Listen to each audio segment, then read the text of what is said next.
Este mês faz um ano do acidente com o Boeing da Gol, voo 1907. Caiu em um ponto perdido no meio da selva amazônica. 154 pessoas morreram. Você vai ver agora, com exclusividade, imagens inéditas feitas pela Força Aérea durante as operações de resgate.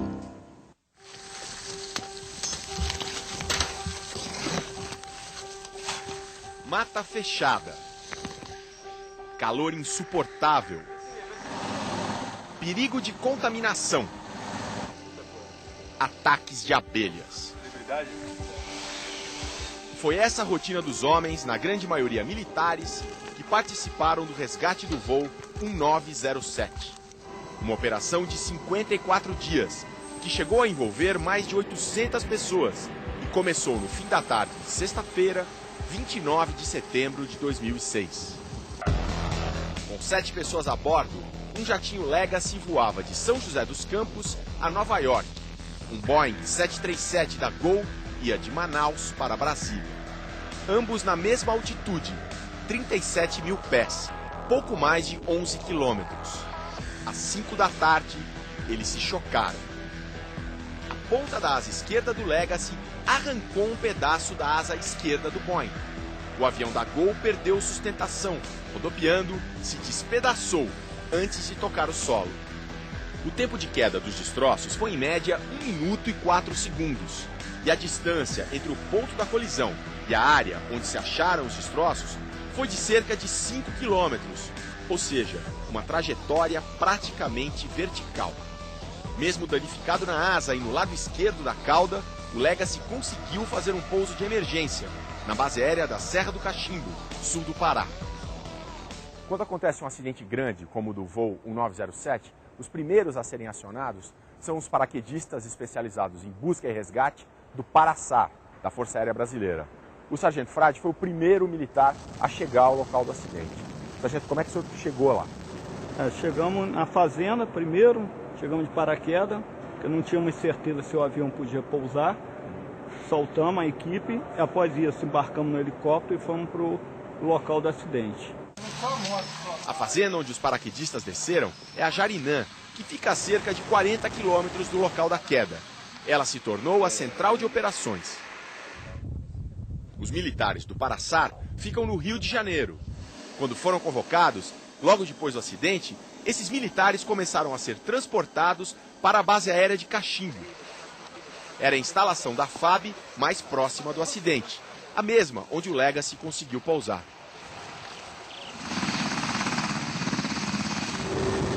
Na manhã seguinte, os primeiros destroços foram avistados, numa área de mata muito fechada. Impossível pousar de helicóptero. A solução foi descer, não de rapel, como se poderia imaginar, mas com o chamado quincho, um cabo de aço preso a uma cadeirinha. Andando lá no meio da selva, aí encontra dificuldade de progressão por causa de água, raízes, diferença de relevo, barro, charco. Como é que vocês procedem para descobrir se tem ou não sobreviventes? A gente chegou no local, divide equipes e coloca buscas e fica chamando nomes, chamando. Mas ninguém respondeu. Só se viam fragmentos do avião, indicando que ele se desfez no ar. Nós sempre temos a esperança de salvar vidas.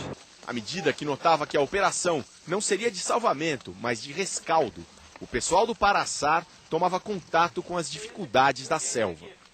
Contra as abelhas, improviso, fita adesiva para vedar as roupas. Nem sempre dava certo. Inclusive nós tivemos um tenente que sofreu um choque anafilático, tivemos que tirá-lo de lá às pressas, quase morreu. Em pouco tempo e com muito esforço, foi aberta uma clareira onde havia maior concentração de destroços. Um helicóptero pilotado pelo Major Santana conseguiu pousar. Começava o processo de busca, transporte e identificação dos mortos. Se você tiver, por exemplo, um relógio ali do lado do corpo, recolhe, bota junto no saco. Em torno da clareira principal foram abertas outras, secundárias, para onde os corpos eram levados. Dessas clareiras eram içados até a principal e de lá para a fazenda Jarinã. Da fazenda, dentro de piscinas para não contaminar os aviões, eram transportados ao Instituto Médico Legal de Brasília para a identificação definitiva. Na clareira principal, começava uma operação complexa. Surgiu a necessidade de ter que remover a asa, levantar a asa. Então teve que levar o equipamento para a clareira, um equipamento que não é preparado para usar naquela situação em selva. Foi um desafio técnico e um esforço imenso.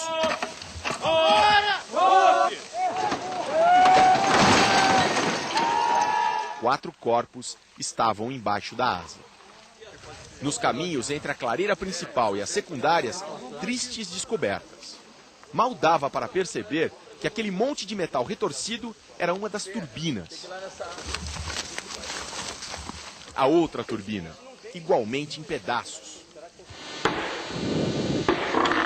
A golpes de machado, um militar tenta chegar aos corpos dos pilotos, dentro da cabine.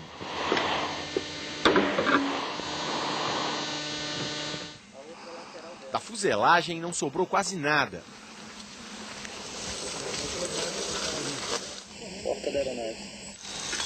Várias peças estavam cravadas na terra pela força do impacto. E muitos dos corpos estavam nus, porque o atrito com o vento arrancou as roupas. O cilindro de voz, fundamental para as investigações, só foi achado com um detetor de metais, 20 centímetros abaixo da superfície. A missão estava quase terminada. Quase. Mas está faltando uma pessoa, que é o Marcelo Paixão. Nós vamos achar o Marcelo. Marcelo foi encontrado depois de cerca de 40 dias. Para os militares, missão cumprida. Mas agora, nas últimas semanas, surgiu uma mancha nessa história. Parentes alegaram que pertences de vítimas teriam sido roubados e que no Rio foi dada entrada no financiamento de um carro usando documento de um dos mortos. A FAB nega envolvimento. Prego para a minha tropa. Eu sempre falo para eles, senhores, o que não é meu, não é meu. O que não é seu, é de alguém, tem dono, a gente vai devolver.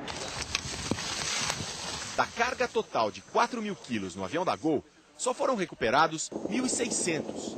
E até hoje não se encontrou o pedaço da asa do Boeing de mais de 6 metros que foi arrancado pelo Legacy. Para os militares, recuperar objetos não era o foco da missão. A gente queria que todas as famílias tivessem de volta seu ente para fazer o sepultamento, né, para ficar mais tranquilo, ter um conforto maior. Felizmente nós conseguimos fazer isso com os 154 que se encontravam naquele avião.